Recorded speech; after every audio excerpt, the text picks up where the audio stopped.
بسم اللہ الرحمن الرحیم۔ مطالبہ الفرقان، سورہ القلم، مکی نمبر 68، آیت نمبر 12۔ قرآن مجید کی تفسیر خود قرآن مجید سے از علامہ غلام احمد پرویز صاحب، اخذ و تلخیص محمد اکبر دکشت بھاردواج، نظر ثانی ڈاکٹر انعام الحق۔ آیت نمبر 12۔ مناع للخير معتد اثیم۔ خود بھلے کام نہیں کرتا اور لوگوں کو بھی بھلائی کے کاموں سے روکتا رہتا ہے۔ صحیح روش سے سرکشی برتنے میں یہ سب سے آگے اور منفعت بخش تعمیری کاموں میں سب سے پیچھے رہتا ہے۔ مناع للخیر، بھلائی کے کاموں میں روڑے اٹکانے والا، یعنی باتیں ایسی کرنے والا کہ اس میں تخریب کا پہلو نکل آئے۔ مثلا اری بہن لڑکی کی منگنی مبارک ہو، میری تو دعا ہے کہ جس طرح خدا نے یہ منگنی کروائی ہے اسی طرح لڑکے کی مرگی بھی دور کر دے۔ دعا کے انداز میں بتا دیا کہ جہاں لڑکی کی منگنی طے کی ہے اس لڑکے کو مرگی کے دورے پڑتے ہیں۔ ایسے لوگ ہمدردی کے روپ میں سامنے آتے ہیں۔ معتدن اثیم، معتدن اور اثیم دو متضاد لفظ ہیں۔ معتدن کے معنی ہیں تخریبی مقاصد میں سب سے آگے بڑھنے والا، یعنی وہ جو ہر برائی اور تخریب میں سب سے آگے آگے ہو اور اچھائی کے کاموں میں سب سے پیچھے پیچھے رہے۔ اثیمن کے معنی ہیں مزمحل، کمزور۔ اسما اس اونٹنی کو کہتے ہیں جو تھک ہار کر اونٹوں کی ڈار قطار سے پیچھے رہ جائے۔ آیت نمبر 13۔ عتل بعد ذلك زنیم۔ شقی القلب، بے درد، سخت گیر، جھگڑالو، ہر وقت نیت یہ کہ لوگوں کا سب کچھ سمیٹ کر ہڑپ کر جائے۔ یہ زندگی کی سرسبزی اور شادابی سے اکثر محروم ہے، اس لیے بڑا ہی ذلیل اور کمینہ ہے۔ قرآنی چشمہ بھلائی اور برائی کو برائی دکھاتا ہے۔ اتلن کے معنی ہے وہ جو بے دردی سے، سخت گیری سے، جیسے کسی بکرے کو یا بکرے کی لاش کو گھسیٹ کے لے جانے والا اور دوسروں کا سب کچھ ہڑپ کر جانے والا ہو۔ زنیمن کے معنی ہے وہ جو کسی کے ساتھ چپکا ہوا ہو۔ اس کے دو معنی ہیں، خود تو خزاندیدہ ہو، اپنا ایک پتہ بھی نہ ہو، اور نمبر 2، دوسروں کے ساتھ چپک کر ان کو چوستا چلا جائے۔ جیسے کہ پیلے رنگ کی آکاش بیل۔ آکاش بیل ایک ٹہنی بھی اگر کسی سرسبز درخت پر ڈال دی جائے تو یہ ٹہنی درخت کو چوستے ہوئے تیزی کے ساتھ ایک بہت بڑی پیلے رنگ کی بیل میں تبدیل ہو جاتی ہے، یہاں تک کہ پورے درخت کو ڈھانپ لیتی ہے اور پھر سرسبز درخت سوکھ جاتا ہے۔ ایک ہی لفظ میں آ گیا کہ وہ جو شادابی و خوشحالی سے محروم ہو اور دوسروں کا خون پینے والا ہو۔ اس ذہنیت کے ذکر سے ہمیں یہ سبق ملتا ہے کہ ایسی معیوب اور مذموم سیرت ایک مومن کی نہیں ہو سکتی۔ قرآن نے یہ کچھ کسی خاص شخص کے متعلق نہیں کہا ہے کہ وہ ایسا اور ویسا ہے، یہ تو ہمیں لوگوں کی ذہنیت بتائی گئی ہے کہ فلاں کیسا ہے۔ قرآنی تعلیم سے انسان میں تغیر نفس ہو گیا ہے تو ایسا شخص پھر خوبی کو خوبی اور خرابی کو خرابی دیکھتا ہے۔ قرآنی چشمہ آنکھوں پر لگنے سے ہوتا یہ ہے کہ جہاں کہیں کوئی اچھی چیز ہوتی ہے وہ انسان کو سب سے پہلے نظر آتی ہے، اور اس طرح ایسے شخص سے حلاف مہین، حماز مشائن، نمیم، مطائل للخیر، معتدن، اسیم، عتل اور زنیم جیسے مذموم کردار نہیں پھوٹتے۔ آیت نمبر 14۔ ان كان ذا مال وبنين۔ ایسی سیرت و کردار کے باوجود یہ لوگوں کا لیڈر اس لیے بنا ہوا ہے کہ یہ سرمایہ دار ہے اور اس کی اولاد قبیلے کی تعداد بہت بڑی ہے۔ آج وہی لیڈر ہوتا ہے جس کے پاس مال زیادہ ہو اور ووٹوں کی تعداد زیادہ ہو۔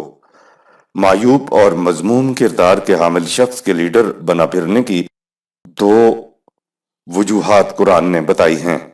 نمبر 1، مال و دولت زیادہ رکھتا ہے۔ نمبر 2، جتھا، پارٹی، اولاد اور قبیلے کے افراد کی تعداد بہت زیادہ ہے۔ یعنی آج کی اصطلاح میں اس کے پاس ووٹس زیادہ ہیں۔ غیر خداوندی نظام میں جس کے پاس مال و دولت اور ووٹس زیادہ ہوں وہ لیڈر ہوتا ہے۔ آپ حیران ہوں گے کہ بات تو قرآن نے 1400 سال قبل کی، لیکن آج بھی بنے پھرے لیڈروں کا وہی کردار ہے جو قرآن نے اوپر آیات میں گنوایا ہے، یعنی وہ حلاف، مہین، حماز، مشائن، نعیم، مطائل للخیر، معتدن، اسیم، عطل اور ظنیم ہیں۔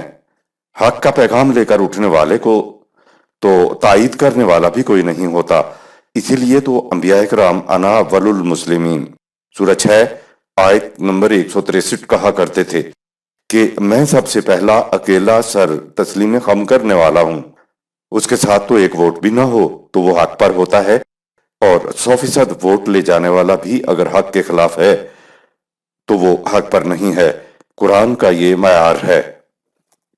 آیت نمبر 15 إذا تتلى عليه آياتنا قال أساطير الأولين۔ جب اس کے سامنے ہمارے قوانین پیش کیے جاتے ہیں تو دولت اور قوت کے نشے میں یہ نہایت نفرت و حقارت اور غرور و تکبر سے کہتا ہے کہ یہ سب پہلے لوگوں کی فرسودہ کہانیاں اور افسانے ہیں۔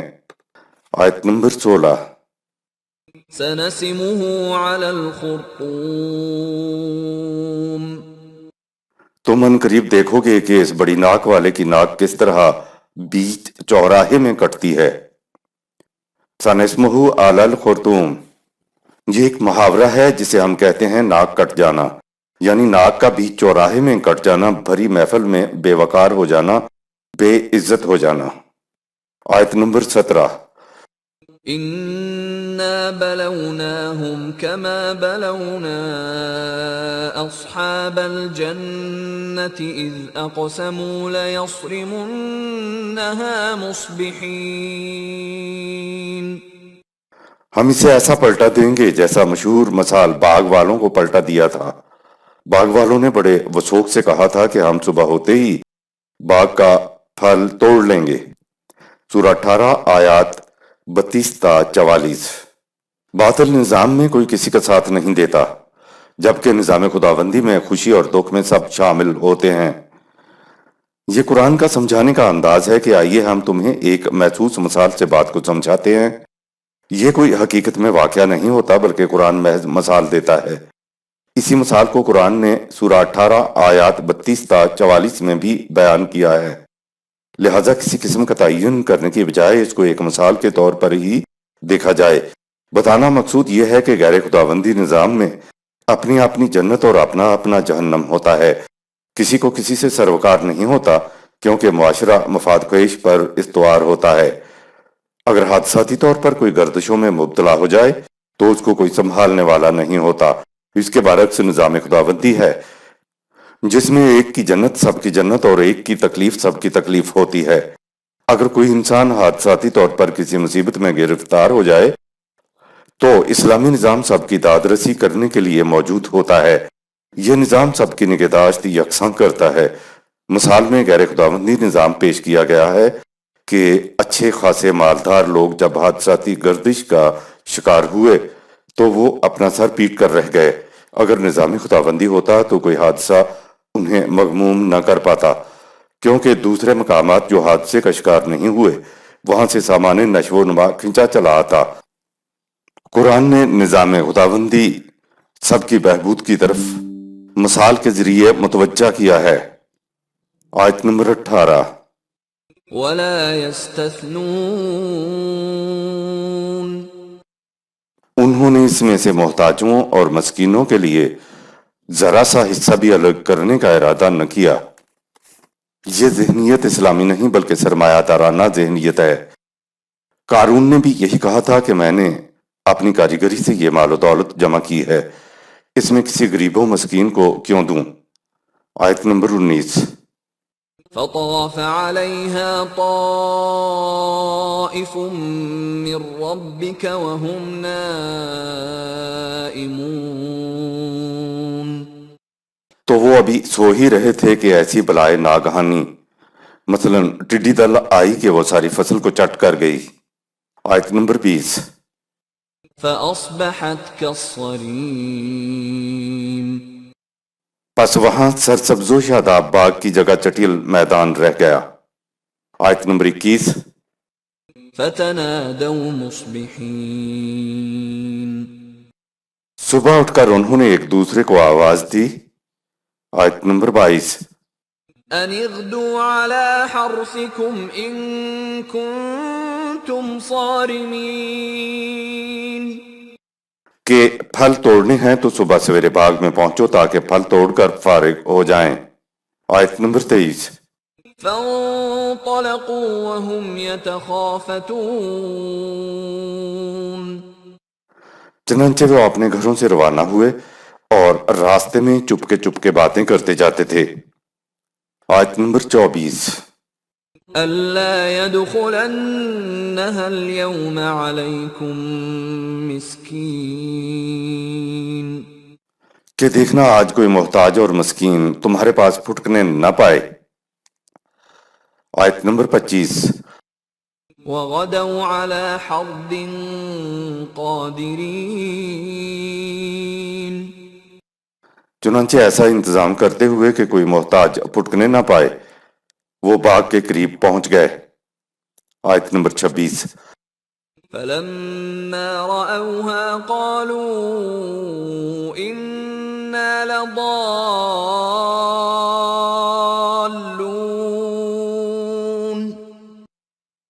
جب وہ باغ کے قریب پہنچے تو باغ کو دیکھ کر کہنے لگے کہ ہم آج کہیں راستہ تو نہیں بھول گئے، یہ تو ہمارے باغات معلوم نہیں ہوتے۔ آیت نمبر 27 بل نحن محرومون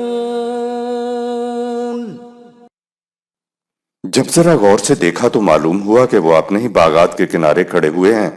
انہوں نے اپنے سر پیٹتے اور چلاتے ہوئے کہا کہ ہائے ہم مارے گئے، ہمارا سب کچھ لٹ گیا۔ آیت نمبر 28 قال أوسطهم ألم أقل لكم لولا تسبحون ان میں سے جس کا رویہ کچھ معتدل تھا نے کہا کہ کیا میں نے تم سے نہیں کہا تھا کہ تم اپنی تمام جد و جہد کے محاصل کو خدا کے قانون کے تابع رکھو، لیکن تم نے میری بات نہ مانی۔ آیت نمبر 29 قالوا سبحان ربنا إنا كنا ظالمين اور کہا ہمارے رب کی شان اس سے بہت بلند ہے کہ وہ کسی کی محنت کو یوں ہی ضائع کر دے۔ حقیقت یہ ہے کہ ہم نے مسکینوں اور غریبوں کے حقوق کا قطعاً خیال نہیں رکھا تھا، تو ہم ہی ظالم تھے۔ آیت نمبر 30 فأقبل بعضهم على بعض يتلاومون پھر وہ ایک دوسرے کو لعنت ملامت کرتے ہوئے کہنے لگے کہ آیت نمبر 31 قالوا يا ويلنا إنا كنا طاغين ہائے ہماری تباہی، ایک دوسرے کو کہنے لگے کہ تم نے ہی الٹی پٹی پڑھائی تھی جس سے ہم قانون خداوندی سے سرکش ہو گئے تھے۔ آیت نمبر 32 عسى ربنا أن يبدلنا خيرا منها إنا إلى ربنا راغبون جو ہو گیا سو ہو گیا، لیکن اب ہم قانون خداوندی کی طرف پھر سے رجوع کرتے ہیں۔ امید ہے کہ خدا ہمیں اس سے بہتر سامان رزق عطا کرے گا۔ خدا نے ذہنی یا اعتقادی بات کرنے کی بجائے محسوس مثال سے اور غیر خداوندی نظام سے کٹے ہوئے لوگوں کا بیڑا غرق ہوتا ہوا دکھا دیا کہ پھر ایسے میں نہ مال کچھ کام آتا ہے اور نہ جتھا اور نہ اولاد۔ آیت نمبر 33 كذلك العذاب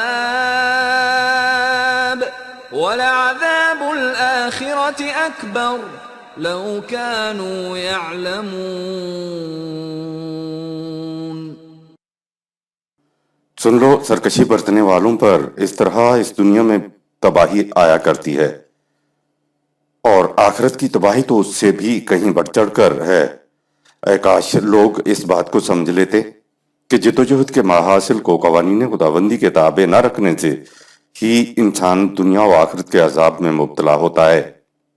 کذالک العذاب سورہ 68 آیت نمبر 33۔ یہ تباہی، یہ عذاب اس دنیا کا ہے۔ ہر عذاب کے متعلق یہ نہیں کہنا چاہیے کہ یہ عذاب قیامت میں ہی جا کے سامنے آئے گا۔ قوموں کی شکست، تباہی، ذلت خواری، محتاجی اور محرومی، مسکینی اسی دنیا کا عذاب ہے۔ آگے کہا والعذاب الآخرۃ اکبر سورہ 68 آیت نمبر 33۔ اور آخرت کا عذاب تو اس سے بھی کہیں بڑا ہے۔ اخروی عذاب کے بڑا ہونے کی کیا کیفیت ہوگی، اس کو ہم دنیاوی شعور کی سطح پر نہیں سمجھ سکتے۔ اس کی حقیقت و کیفیت اخروی زندگی میں جا کر معلوم ہوگی۔ آیت نمبر 34۔ ان للمتقین عند ربهم جنات النعیم۔ ان کے برعکس جو لوگ ہمارے قانون ربوبیت کی نگہداشت کرتے ہیں، یعنی اپنی کمائی کو قوانین خداوندی کے مطابق استعمال کرتے ہیں، تو انہیں ایسی جنتی زندگی نصیب ہوگی جس میں ہر قسم کی آسائشیں ہوں گی۔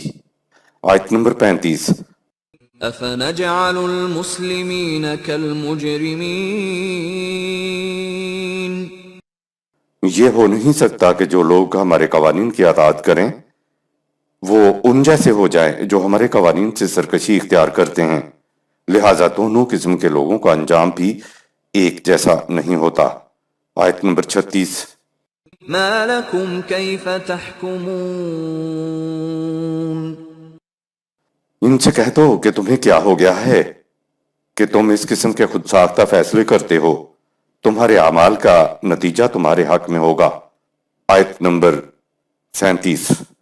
ام لکم کتاب فیہ تدرسون۔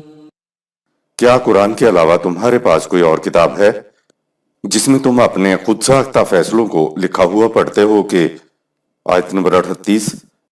ان لکم فیہ لما تخیرون۔ تم چاہے جو روش بھی اختیار کر لو، تمہاری روش کے نتائج تمہارے حسب پسند نکلتے چلے جائیں گے۔ آیت نمبر 39۔ ام لکم ایمان علینا بالغۃ الی یوم القیامۃ ان لکم لما تحکمون۔ کیا تمہارے پاس قیامت تک باقی رہنے والا خدا کا کوئی عہد ہے کہ زندگی کے معاملات تم چاہے جس انداز میں بھی نمٹاؤ، وہی نتیجہ برآمد ہوگا جس کا تم خود فیصلہ کرو۔ خدا اپنے حق کے حکومت میں، حکم اور فیصلے میں کسی کو شریک نہیں کرتا۔ سورہ المائدہ کی آیات میں ہے وَمَن لَّمْ يَحْكُم بِمَا أَنزَلَ اللَّهُ فَأُولَٰئِكَ هُمُ الْكَافِرُونَ سورہ 5 آیت نمبر 44۔ جو خدا کی کتاب کے مطابق فیصلے نہیں کرتا، حکم نہیں دیتا، حکومت نہیں کرتا، وہ کافر ہے۔ سورہ 5 آیت 44۔ وہ فاسق ہے۔ سورہ 5 آیت 45۔ وہ ظالم ہے۔ سورہ 5 آیت 47۔ اب خدا کا فیصلہ تو وہی شمار ہوگا جو کتاب الہی کے مطابق ہوگا۔ جہاں اس زیر غور آیت میں حکم، فیصلہ، حکومت اور قانون سازی کے لیے وہی حکم کا لفظ تحکمون کی صورت میں آیا ہے، تحکمون کا لفظ سورہ 68 آیت 36 میں بھی آیا ہے۔ اس کے معنی ہوتے ہیں قرآن کے علاوہ خود ساختہ فیصلے۔ دراصل فیصلہ، حکم اور حکومت ہی اسلامی نظام اور غیر اسلامی نظام میں خط امتیاز ہے۔ اگر فیصلہ، حکم، حکومت کتاب اللہ کے مطابق ہے تو وہ اسلامی ہے، اور جہاں تحکمون ہے وہ خود ساختہ فیصلے ہیں اور وہ غیر اسلامی ہیں۔ انسان کے خود ساختہ فیصلے آج کے ہوں یا 1000 سال پہلے کے، وہ سب تحکمون ہیں، خود ساختہ ہیں، اور ایسا کرنا شرک ہے، کیونکہ ان الحکم الا للہ سورہ 6 آیت 57۔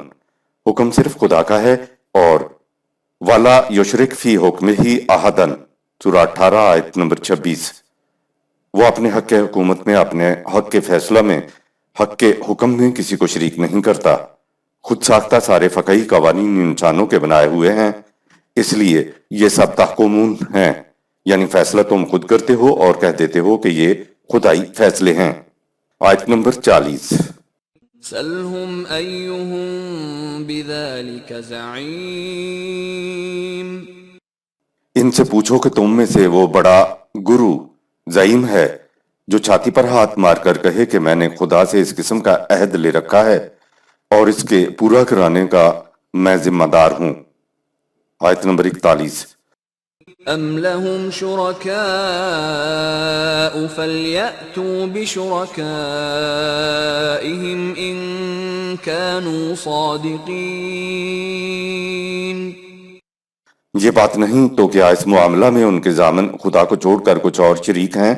اگر ایسا ہے تو ان سے کہو کہ وہ ان کو سامنے لائیں اور اس طرح اپنے دعویٰ کی صداقت کا ثبوت دیں۔ آیت نمبر 42۔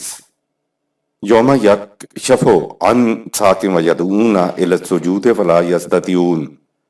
اب وہ وقت بہت قریب آ رہا ہے جب گمسان کا رن پڑے گا اور چاروں طرف سے شدت کی سختیاں امڑ کر آ جائیں گی، تو ایسے میں بعض مخالفین کو مشورہ دیں گے کہ وہ قوانین خداوندی کے سامنے جھک جائیں، لیکن مہلت کا وقفہ گزر چکا ہوگا۔ اس وقت یہ بات ان کے اختیار میں نہیں رہے گی کہ کسی طرح اس تباہی سے بچ جائیں۔ ساق کی تفسیر میں رسول اللہ صلی اللہ علیہ وسلم سے منسوب کر کے جو کہا گیا ہے ہم اس سے متفق نہیں ہیں۔ یوم یکشف عن ساق، سورہ 68 آیت 42۔ پنڈلی کو ننگا کر دینا عربوں کے ہاں محاورہ ہے اور اس وقت بولا جاتا تھا جب کہیں مقابلے کی سختیاں بہت زیادہ شدت اختیار کر جائیں۔ مثلا گمسان کا رن پڑنا یہ ایک محاورہ ہے، اور ان کے ہاں یہ محاورہ یوں بنا کہ عربوں کا لباس ٹخنوں تک ڈھیلا ڈالا ہوتا ہے۔ شدت کا مقابلہ ہو اور بھاگنا پڑ جائے تو انسان لباس کو اوپر اٹھا کر ہی بھاگ سکتا ہے۔ ہمارے ہاں بھی بھاگتے وقت شلوار کو اوپر اٹھا کر نیفا میں ٹھونس لیا جاتا ہے۔ لباس کو یوں اونچا کرنے سے پنڈلیاں ننگی ہو جاتی ہیں، لہٰذا جہاں کہیں شدت کی سختی ہو، مارکا ہو، پریشانی ہو، کشمکش ہو، تو محاورے کے طور پر کہا جاتا تھا کہ وہاں تو پنڈلیاں بھی ننگی ہو گئیں۔ قرآن نے اس محاورے کی روح سے مارکا آرائی کی شدت کا نقشہ 2 لفظوں میں کھینچا ہے، لیکن ہمارے ہاں مسلم اور بخاری کی روایات کی روح سے کہا جاتا ہے کہ جو لوگ یہاں کے متکبر اور سرکش تھے وہاں قیامت میں بھی اسی طرح سرکشی کے ساتھ سر اٹھائے فخر اور تکبر کے ساتھ خدا کے سامنے جائیں گے۔ یہ کسی طرح بھی نہیں جھکیں گے، پھر خدا اپنی پنڈلی کو ننگا کرے گا، تو پنڈلی کو ننگا کرنے کا اثر یہ ہوگا کہ یہ سب سجدے میں گر جائیں گے۔ بھلا اس جھکنے کا کیا فائدہ ہوا؟ دین کی ساری عمارت خدا کے صحیح تصور پر استوار ہوتی ہے، لیکن مسلم اور بخاری کی روایات میں خدا کا صحیح تصور پیش نہیں کیا گیا، اس لیے یہ ہو نہیں سکتا کہ رسول اللہ صلی اللہ علیہ وسلم نے ایسا فرمایا ہو۔ خدا جو غیر محسوس ہے اس کے متعلق کہا جا رہا ہے کہ اس کی پنڈلی ہے۔ دوسری بات یہ کہ وہ کپڑا بھی پہنتا ہے۔ غیر محسوس کی نہ تو پنڈلی ہوتی ہے اور نہ وہ کپڑا پہنتا ہے۔ عربوں میں ضد، تکبر اور استکبار کوٹ کوٹ کر بھرا ہوا تھا۔ یہ جانتے تھے کہ رسول اللہ صلی اللہ علیہ وسلم صحیح کہہ رہے ہیں، لیکن نخوت و تکبر کی وجہ سے اللہ کے پیغام کو تسلیم نہیں کر رہے تھے۔ ایسے لوگوں کے منہ سے جب ایک بار لفظ ناد نکل جائے تو پھر ساری عمر ہاں نہیں نکلتی۔ ہاں کہتے ہوئے ان کی جھوٹی عزت، جسے قرآن نے عزت الاسم کہا ہے، مجروح ہوتی معلوم ہوتی ہے۔ یہاں تک مارکا آرائی میں کیفیت کشف ساق تک کی آ جاتی ہے۔ کوئی مشورہ بھی دے گا کہ بھئی نوبت یہاں تک پہنچ گئی ہے تو مان جاؤ، نظام خداوندی کے سامنے جھک جاؤ، لیکن یہ اس وقت بھی نخوت و تکبر کی وجہ سے تباہی سے بچنے کا سامان نہیں کریں گے۔ ایسے ہی لوگوں میں سے فرعون، ابو جہل اور دوسرے تکبر و نخوت کے مارے دوسرے قریش تھے۔ آیت نمبر 43۔ خاشعة أبصارهم ترهقهم ذلة وقد كانوا يدعون إلى السجود وهم سالمون۔ ذلت سے ان کی نگاہیں جھکی ہوئی ہوں گی اور رسوائی کی سیاہی ان کے چہروں پر ہوگی۔ مہلت کے وقفے میں جب ابھی تک ذلیل و خوار نہ ہوئے تھے، انہیں کہا جاتا تھا کہ قانون خداوندی کے سامنے جھک جاؤ اور اپنے آپ کو تباہی سے بچا لو، تو وہ وقفہ ختم ہونے پر اب یہ تباہی سے کیسے بچ سکتے ہیں؟ ضد، تکبر اور استکبار کی وجہ سے حق سے دور رہنے کی بجائے حق و صداقت کے سامنے جھک جانا ہی عین بزرگی اور عظمت ہے۔ خاشعة أبصارهم ترهقهم ذلة سورہ 68 آیت نمبر 43۔ شکست و ندامت سے آنکھیں جھکی ہوئی ہوں گی۔ ایسی کیفیت کا مفہوم روح سیاہی ہوتا ہے۔ ذلت و خوار ہو کر ندامت و شرم کی وجہ سے چہرے پہ کال کا مل جانا ایک محاورہ ہے۔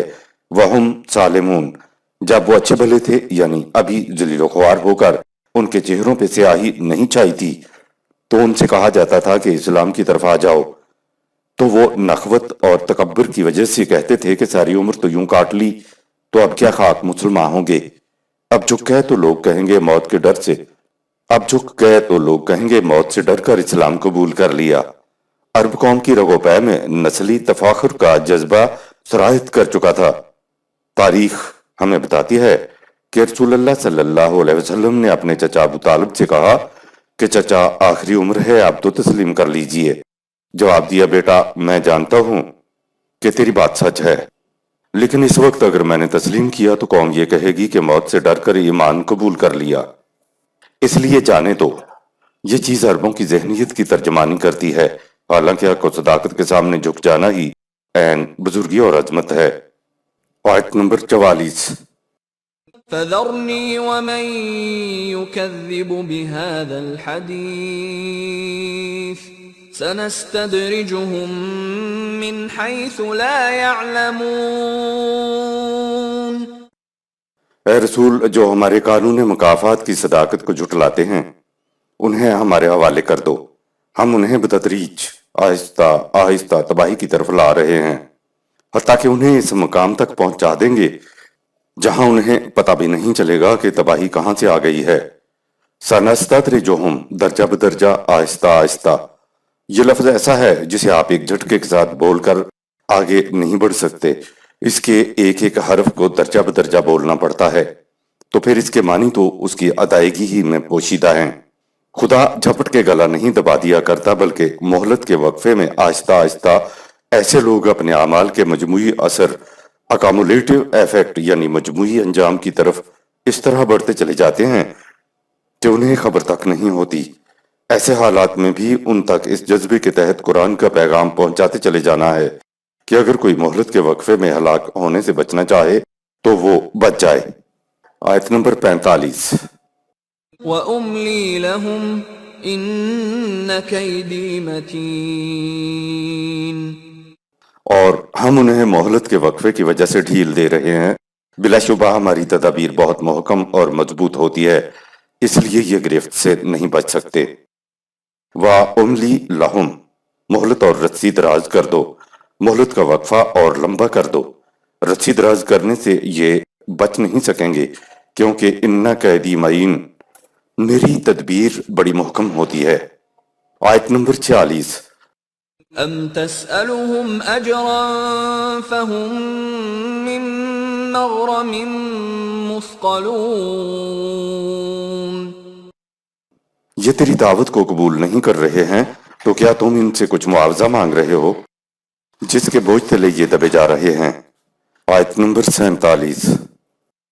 أَمْ عِندَهُمُ الْغَيْبُ فَهُمْ يَكْتُبُونَ۔ یا انہیں غیب سے پتہ چل گیا ہے کہ جو کچھ تم عذاب کے بارے میں کہتے ہو وہ کبھی واقع نہیں ہوگا، اور انہوں نے اس غیب کی خبر کو لکھ کر اپنے پاس رکھ لیا ہے۔ غیب تو آنکھوں سے پنہاں ہوتا ہے، وہ نظر نہیں آیا کرتا، جبکہ غلط نظام کا منطقی نتیجہ تباہی کوئی غیب کی بات نہیں ہوتا۔ غلط نظام میں چھوٹے چھوٹے جھٹکے لگتے رہتے ہیں کہ سنبھل جاؤ۔ صاف نظر آ رہا ہوتا ہے کہ اگر نظام کی تصحیح نہ کی گئی تو ایک دن یہ نظام بالکل تباہ و برباد ہو کر رہ جائے گا۔ آیت نمبر 48۔ فاصبر لحكم ربك ولا تكن كصاحب الحوت إذ نادى وهو مكظوم۔ پس اے رسول، تو ہجرت کا فیصلہ ہونے تک اپنے رب کے تجویز کردہ پروگرام پر صبر و استقامت کے ساتھ ڈٹا رہے، اور مچھلی والے پیغمبر یونس علیہ السلام کی طرح جلد بازی نہ کرنا۔ جلد بازی سے وہ خود مشکل میں پھنس گیا تھا تو اس نے ہمیں مضطربانہ پکارا۔ سورہ 21 آیت 87 اور سورہ 37 آیت 139۔ نبی اکرم صلی اللہ علیہ وسلم کو حضرت یونس علیہ السلام کی مثال دے کر کہا کہ صبر و استقامت سے اپنے پروگرام پہ ڈٹا رہے۔ انبیاء اکرام کی داستانوں میں سے ایک حضرت یونس علیہ السلام ایسے ہیں جن سے ایک تھوڑی سی اجتہادی غلطی ہو گئی تھی۔ یہ معصیت یا نافرمانی نہ تھی، بس ایک فیصلہ کرنے میں غلطی ہوئی۔ جس جگہ کو نبی اپنی دعوت کے لیے ناسازگار پاتا تھا اس کو اللہ کے حکم سے چھوڑ کر کسی سازگار ماحول کی طرف چلا جاتا تھا۔ اس کو ہجرت کہتے ہیں۔ ہجرت کے وقت اور مقام کا تعین خدا کیا کرتا تھا۔ حضرت یونس علیہ السلام کی قوم مخالفت میں انتہا کو پہنچ گئی تو انہوں نے از خود ہجرت یعنی قوم کو چھوڑنے کا فیصلہ کر لیا۔ پھر آگے قصہ ہے کہ کشتی میں سوار ہوئے دریا میں گر گئے۔ مچھلی نے انہیں نگل نہیں لیا تھا بلکہ صرف اپنے منہ میں لیا تھا۔ حضرت یونس علیہ السلام مسبحین سورہ 37 آیت 143 تھے، یعنی بہترین اور تیز تیراک تھے، نہ کہ دانوں والی تسبیح پھیرنے والے تھے۔ تیراک ہونے کی وجہ سے اس نے مچھلی کے منہ سے نکلنے کی جدوجہد کی، اور مچھلی کے منہ سے نکلے ایک دوسری جگہ ہے کہ وہ بڑی ہی مزمحل حالت میں دریا سے باہر آ کر ایک بیل کے سائے میں بیٹھے۔ وہاں یہ بات کہی گئی ہے کہ میں نے وہاں سے آنے کا غلط اندازہ لگایا۔ وہاں خدا نے کہا کہ اگر تم تھوڑا سا بھی انتظار کر لیتے تو پوری قوم ایمان لے آتی۔ چونکہ ایک نبی سے اجتہادی غلطی ہو چکی تھی اس لیے احتیاطاً کہا کہ حضرت یونس علیہ السلام کی طرح نہ کر بیٹھنا بلکہ ہجرت سے متعلق خدا کے فیصلے کا انتظار کرنا۔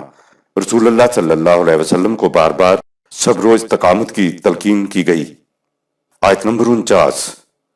لولا ان تداركه نعمة من ربه لنبذ بالعراء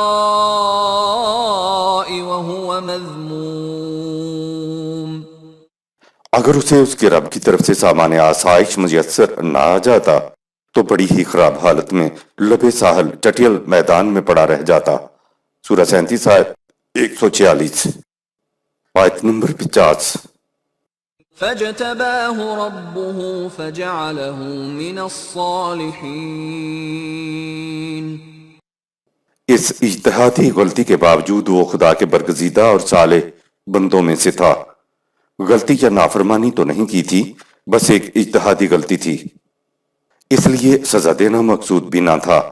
اجتہادی غلطی کے باوجود بھی حضرت یونس علیہ السلام کا شمار برگزیدہ اور صالح بندوں ہی میں رہا۔ آیت نمبر 51۔ وَإِن يَكَادُ الَّذِينَ كَفَرُوا لَيُزْلِقُونَكَ بِأَبْصَارِهِمْ لَمَّا سَمِعُوا الذِّكْرَ وَيَقُولُونَ إِنَّهُ لَمَجْنُونٌ۔ اور جب یہ کفار تم سے قرآن سنتے ہیں تو تمہاری طرف گھور گھور کر دیکھتے ہیں تاکہ تم ان سے زچ پڑ جاؤ، اور اس طرح تم اپنے مقام سے پھسل جاؤ، اور ساتھ ہی وہ لوگ یہ بھی کہہ دیتے ہیں کہ یہ تو دیوانہ ہے۔ آیت نمبر 52۔ وَمَا هُوَ إِلَّا ذِكْرٌ لِّلْعَالَمِينَ۔ مت گھبراؤ، یہ ضابطہ حیات تو تمام اقوام عالم کے لیے شرف و مجد عطا کرنے والا ہے، یہ نہیں تو کوئی اور قوم اس کو تسلیم کر لے گی۔ قرآن کریم کی سورہ القلم کا نچوڑ۔ سورتوں کے آخر میں جو آیات ہوتی ہیں ان میں سورت کے پیغام کا نچوڑ دیا ہوا ہوتا ہے۔ سورت میں کشمکش کا ذکر چلا آ رہا تھا، آپ صلی اللہ علیہ وسلم نے آخر تک دور لگا دیا، لیکن قوم نہیں مان رہی تھی، تو یہاں مایوسی کی بات تو آ گئی کہ میں ناکام رہ گیا۔ اس لیے کہا کہ مایوس ہونے کی ضرورت نہیں، تم قیامت تک آنے والی تمام اقوام کے لیے رسول ہو، اور جو کچھ تم پیش کر رہے ہو وہ ذکر للعالمین ہے۔ ذکر کے معنی ہے رہنمائی، یاد دہانی، اس کے علاوہ اس کے معنی ہے شرف و مجد اور عزت و رفعت۔ سورہ 16 آیت 43، سورہ 68 آیت نمبر 50۔ لہٰذا یہ رہنمائی، یہ یاد دہانی، شرف و مجد اور عزت و رفعت سارے عالمین کے لیے ہے، اس لیے مایوس ہونے کی ضرورت نہیں۔ ذکر للعالمین کہہ کر رسول اللہ صلی اللہ علیہ وسلم کو تسلی دی گئی کہ تو ناکام نہیں ہے، تیرے بعد نبوت ختم ہو گئی ہے، تم نے قرآن کے ذریعے رسالت کا فریضہ ادا کیا ہے، قرآن کو ہم نے مکمل کر دیا، غیر متبدل بنا دیا، محفوظ کر دیا ہے، تو اب اگر کوئی نبی نہیں آئے گا تو پھر بھی یہ وارثین کتاب تیری طرح اسی قرآن کے ذریعے فریضہ رسالت ادا کرتے رہیں گے۔ قرآن تو تا قیامت رہے گا، اس لیے مایوس ہونے کی ضرورت نہیں۔ یہ نہیں مان رہے تو کوئی اور قوم اس کو اپنا لے گی۔ صدق اللہ العظیم۔ یہاں سورہ القلم کا اختتام ہوا۔ شکریہ۔